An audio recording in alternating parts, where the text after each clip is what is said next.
Bonjour les amis et bienvenue sur ma chaîne et sur cette vidéo qui va traiter du décodage symbolique de la lame la justice dans une dimension psychologique ou archétypale. Alors déjà pour commencer, je vous l'avance, la justice est la première lame du jeu qui vous regarde droit dans les yeux. Contrairement à la justice que l'on voit sur les tribunaux, qui elle a les yeux bandés pour juger avec équité, celle-ci a au contraire les yeux grands ouverts et vous regarde droit devant. Il y a du reste sur le chemin du tarot d'autres lames qui vous regardent droit dans les yeux. Nous le verrons un petit peu plus tard avec le pendu et puis également avec la lame du diable qui lui louche et cela a son importance. Mais restons pour l'instant sur la justice. Alors, qu'est-ce que nous voyons ici? Nous voyons effectivement une femme qui tient un glaive et puis dans l'autre main, une balance. Alors, première chose ici, vous savez, il y a un petit code barre, et comme je vous l'avais déjà dit sur des lames précédentes. Et quand on fait le total du code barre ici, on obtient 9 plus 11, c'est-à-dire 20. Et qu'est-ce que c'est que 20? C'est la lame du jugement. Jugement, justice. Tiens, c'est curieux comme s'il y avait deux types de justice. Une justice humaine et puis une justice peut-être un peu plus spirituelle. Ça, c'est déjà une première interrogation. Alors, la question que vous est posée par la justice, bien sûr, c'est comment vous jugez-vous vous-même? Comment jugez-vous vos actions? Seulement attention, comment vous jugez-vous non pas par rapport à des lois, par rapport à votre éthique, par rapport à vous-même. Comment vous jugez-vous? Êtes-vous dur avec vous-même? Avez-vous un jugement très marqué, très fort? Ou au contraire, êtes-vous un petit peu plus laxiste? Du reste, je reviens sur l'iconographie de la lame. Vous voyez, elle vous tend le glaive, je vais supprimer ça, elle vous le tend non pas vers le fil comme ceci, mais à plat, comme si elle voulait vous adouber. Donc le regard plus le glaive, c'est à vous, en quelque sorte, de juger. Et puis la balance ici, c'est donc la lame du discernement. Avez-vous une bonne capacité de discernement? Ça, c'est une chose.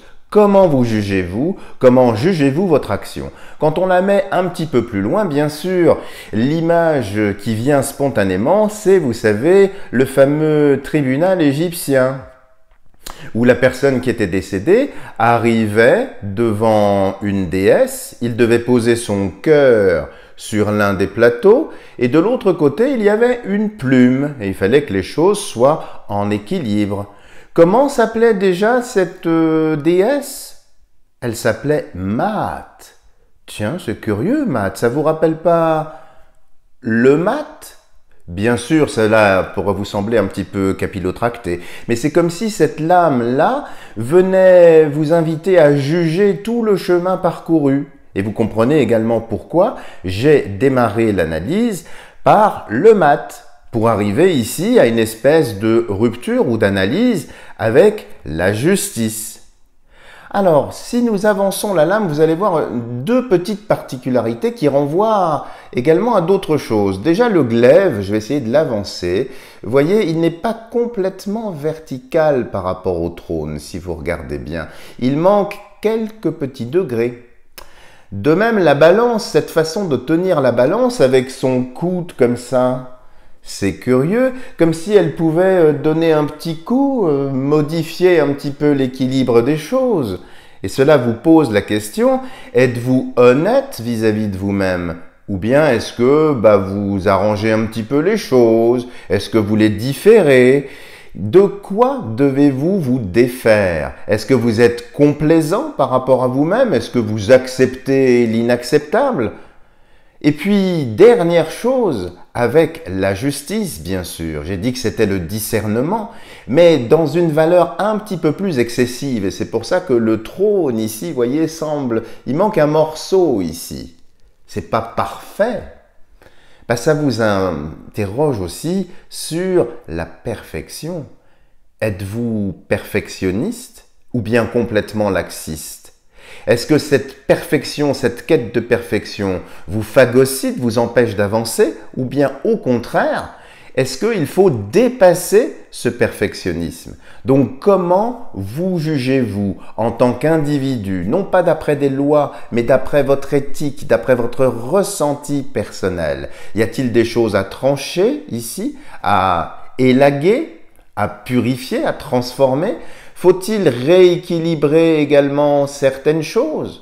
Ou bien êtes-vous complice un petit peu d'une certaine tricherie, de certains mensonges? Voilà toutes les questions que vous pose la justice. Voilà les amis, en quelques mots, le décodage symbolique dans une dimension archétypale et psychologique de la justice. Si vous avez aimé cette vidéo, n'hésitez pas à me laisser un petit pouce bleu. Pour celles et ceux qui ne seraient pas encore abonnés à ma chaîne, n'hésitez pas à le faire en activant la petite cloche pour être sûr de ne rater aucune de mes prochaines vidéos.